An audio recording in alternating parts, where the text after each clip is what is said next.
Пайғамбарыбыз Мұхаммед саллаллаху алейхи вассалам бүт инс жана жин кауымына жөнөтүлгөн, бүт ааламга жөнөтүлгөн пайгамбар деп иман келтиребиз. Себеби башка пайгамбарлар бир кауымга гана келген, бир эле кауымга келген.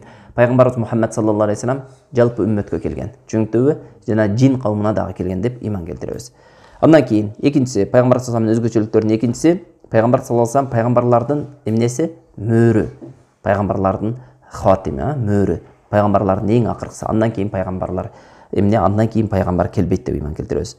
Бул пайгамбар саллаллаху алейхи вассаламдын өзгөчөлүктөрү. Мунун бирөөсү. Андан кийин анын өзгөчөлүктөрүнүн дагы бири анналлаху айядаху би азамил муъжиза.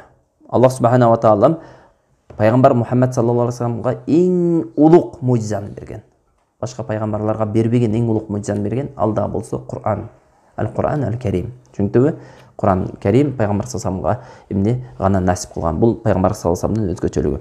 Андан кийин пайгамбар саллаллаху алейхи вассаламдын дагы бир өзгөчөлүгү, бир туугандар, пайгамбар саллаллаху алейхи вассаламдын үммөтү эң жакшы үммөт жана эң биринчи бейишке кирүүчү үммөт. Субханаллах. Аллах субханаху ва таала бизди ошол үммөттөн кылгандыгы өзү бир чоң бир шарапаттуу нерсе. Аллах субханаху ва таала бардыгыбызды пайгамбар саллаллаху алейхи вассалам менен бейишке кирүүгө, биргеликте бейишке кирип пайгамбар саллаллаху алейхи вассалам менен кошуна болуп жашашка насип кылсын.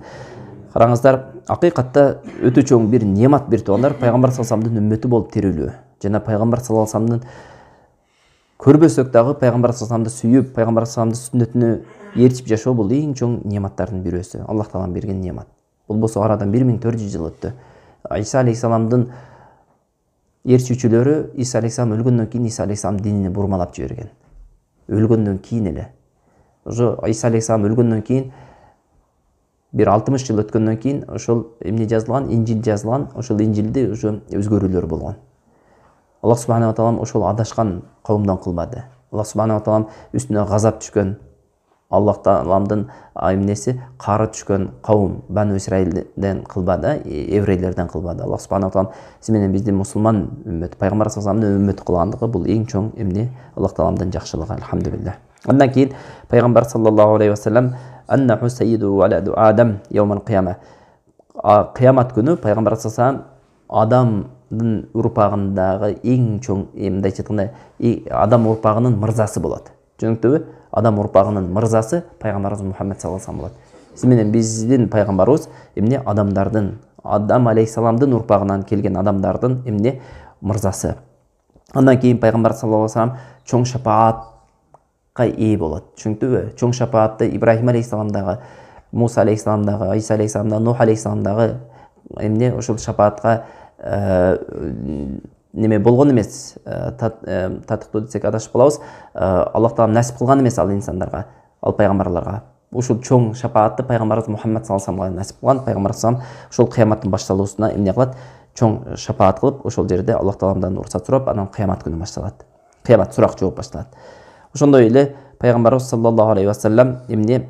Ошол мактоо желегини, мактоо туусуну көтөрүп жүрөт кыямат күнү. Чүнүктүбү? Чыныгы байрак, ошол мактоо байрагын пайгамбар саллаллаху алейхи вассалам көтөрүп жүрөт. Андан кийин дагы пайгамбар саллаллаху алейхи вассалам сахибул васила ва хия даражатул алия фил жанна. Василанын ээси болот. Ал бейиштеги эң улук даража. Түшүнүктүбү? Андан кийин пайгамбар саллаллаху алейхи вассаламдын үммөттөрүнүн үстүндөгү акысы. Пайгамбар саллаллаху алейхи вассаламдын үммөттөрүнүн үстүндө акысы бар бир туугандар. Сиз биздин үстүбүздө пайгамбар саллаллаху алейхи вассаламдын акысы бар. Ал дегенде сиз менен биздин мойнубуздагы милдет пайгамбар саллаллаху алейхи вассаламга карата эң биринчи пайгамбар саллаллаху алейхи вассаламдын пайгамбарлыгына иман келтиришибиз керек. Түшүнүктүбү? Жана пайгамбар саллаллаху алейхи вассалам алып келген рисала, пайгамбар саллаллаху алейхи вассалам алып келген дин андан мурдагы бардык динди жокко чыгар деп иман келтиришибиз керек. Мисалы бир адам мен десе, мисалы Мухаммад экендигине, пайгамбар экендигине иман келтирем. Бирок анын алып келген пайгамбарлыгы арабтарга гана дей турган болсо, ал адам иманы толук болбойт. Себеби пайгамбар саллаллаху алейхи вассаламга иман келтирген адам пайгамбар саллаллаху алейхи вассаламдын дини башка диндерди жойду деп иман келтириш керек, насых кылды деп. Ал дегени христиандардын христиан дини жок болду, еврейлердин еврей дини жок болду, жана башка диндерди жок кылды деп иман келтиришибиз керек. Андан кийинки экинчиси уджубул иман би анна расул саллаллаху алейхи вассалам баллага рисалата ва аддал аманата ва насаха уммата. Биз толук иман келтиребиз. Пайгамбар саллаллаху алейхи вассалам рисаланы жеткизди, пайгамбар саллаллаху алейхи вассалам рисаланы жеткизди.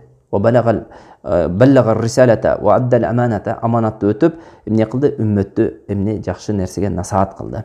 Жана пайгамбар саллаллаху алейхи вассалам кандай жакшылык болбосун, ал жакшылыкты өзүнүн үммөтүнө көрсөтүп кетти. Жана кандай зыян болбосун, өзүнүн үммөтүнө ошол нерседен тыйып кетти. Түшүнүктүбү? Bundan keyin пайгамбар саллаллаху алейхи вассаламды сүйүп, пайгамбар саллаллаху алейхи вассаламдын сөзүнү, пайгамбар саллаллаху алейхи вассаламдын сүннөтүнү бул дүйнөдөгү адамдардын сөзүнөн эмне жогору коюшубуз керек. Түшүнүктүбү? Пайгамбар саллаллаху алейхи вассаламдын сөзү 60 алымдын сөзүнөн жогору турат. Түшүнүктүбү? Пайгамбар саллаллаху алейхи вассаламдын сөзү, сүннөтү 60 алымдын айткан сөзүнөн дагы жогору турат деп иман келтиришибиз керек. Андан кейін пайгамбар саллаллаху алейхи вассаламды улуулашыбыз керек. Пайгамбар саллаллаху алейхи вассаламды Аллах койгон даражага коюшубуз керек. Пайгамбар саллаллаху алейхи вассалам адамдардай мамиле кылынбайт. Пайгамбар саллаллаху алейхи вассалам пайгамбар болгондуктан, Аллах таалам тарабынан элчи болуп келгендиктен ал урмат сыйга татыктуу. Жада калса Аллах субханаху ва таалам эмне кылды? Үнүңөрдү көтөрбөгүлө деди. Демек, момун мусулман адам ошол пайгамбар саллаллаху алейхи вассалам менен болгон мамиледе адеп сакташ керек. Эми бүгүнкү күндө мисалы пайгамбар саллаллаху алейхи вассалам жокко дей турмусу, жок болгон болсо, анда пайгамбар саллаллаху алейхи вассаламдын сүннөтү менен адеп сакташыбыз керек. Пайгамбар саллаллаху алейхи вассаламды улуулашыбыз керек. Пайгамбар саллаллаху алейхи вассаламды Аллах койгон даражага коюшубуз керек. Пайгамбар абд, Аллахтын кулу, бирок ошол эле учурда расул деп иман келтиребиз. Ашхаду ан ла иляха иллаллах ва ашхаду анна Мухаммадан абдуху ва расулуху дейбиз. Мухаммад Аллах тааламдын кулу жана элчиси. Бул жерде биз өтө аша чабып, аны кудайдык даражага да чыгарбайбыз. Абд дейбиз. Караңыздар, мусулмандын эмне ортолукту кармангандыгы. Иса алейхиссаламды ушундай көтөрмөлөп отуруп, кудайдын баласы деп көтөрмөлөп жиберди, туурабы? Жок, мусулман адам ашхаду анна Мухаммадан, мен күбөлүк беремин, Мухаммад Аллахтын кулу жана пайгамбары.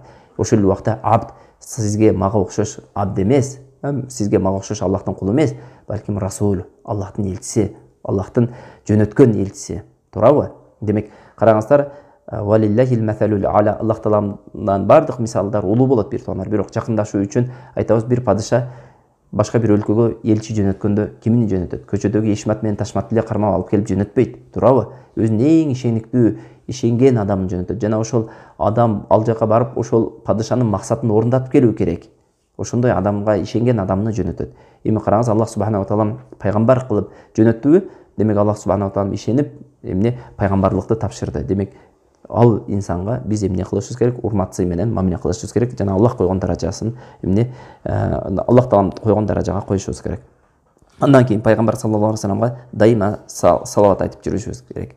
Биз ушул нерсеге буйрук алганбыз, себеби Аллах таалам Куранда ушул нерсеге буйруган. Ошондой эле пайгамбар саллаллаху алейхи вассаламдын бул амал өтө сооптуу амал экендигине бир канча хадистер келген. Андан кийин al-iqraru lahu bima thabata fi haqqihi min al-manaqib al-jalila. Даражасы уруу экендигине эмне кылышыбыз керек? Ынанышыбыз керек. Андан кийин пайгамбар саллаллаху алейхи вассаламдын хаккына гулу кетүүдөн этият болушубуз керек. Пайгамбар саллаллаху алейхи вассаламдын хаккына гулу кетүүдөн этият болушубуз керек. Себеби пайгамбар саллаллаху алейхи вассалам өлгөндөн кийин ал кадимки эле инсан катары укпайт эч нерсени. Сиз дуа кылсаңыз, дуаңызга жооп бербейт. Түшүнүктүбү? Дуаңызды угуп, дуаңызга жооп берүүчү бул бир гана Аллах субханаху ва таала. Пайгамбар саллаллаху алейхи вассаламдын хаккына эч качан эмне гулу кетпешибиз керек. Андан кийин пайгамбар саллаллаху алейхи вассаламга болгон, пайгамбар саллаллаху алейхи вассаламга карата болгон милдеттерибиздин дагы бирөөсү пайгамбар саллаллаху алейхи вассаламды сүйгөнүбүз пайгамбар саллаллаху алейхи вассаламдын сахабаларын сүйгөнгө түрткү болуш керек. Түшүнүктүбү? Себеби ал сахабалар пайгамбар саллаллаху алейхи вассаламды дайыма коргоп жүрүшкөн. Жана пайгамбар саллаллаху алейхи вассалам ушундай муктаж убагында пайгамбар саллаллаху алейхи вассаламды эмне кылды? Дайыма өздөрүнүн эмне колунун үстүндө алып жүрдү. Жана пайгамбар саллаллаху алейхи вассаламдын четине эмне бир тикен сайлоосунан дагы эмне кылды? Коргоду. Тактап айтканда пайгамбар саллаллаху алейхи вассаламга нусрат, жеңиш келүүсүнө сахабалар чоң салым кошкон. Ошондуктан аларды дагы сүйүшүбүз керек.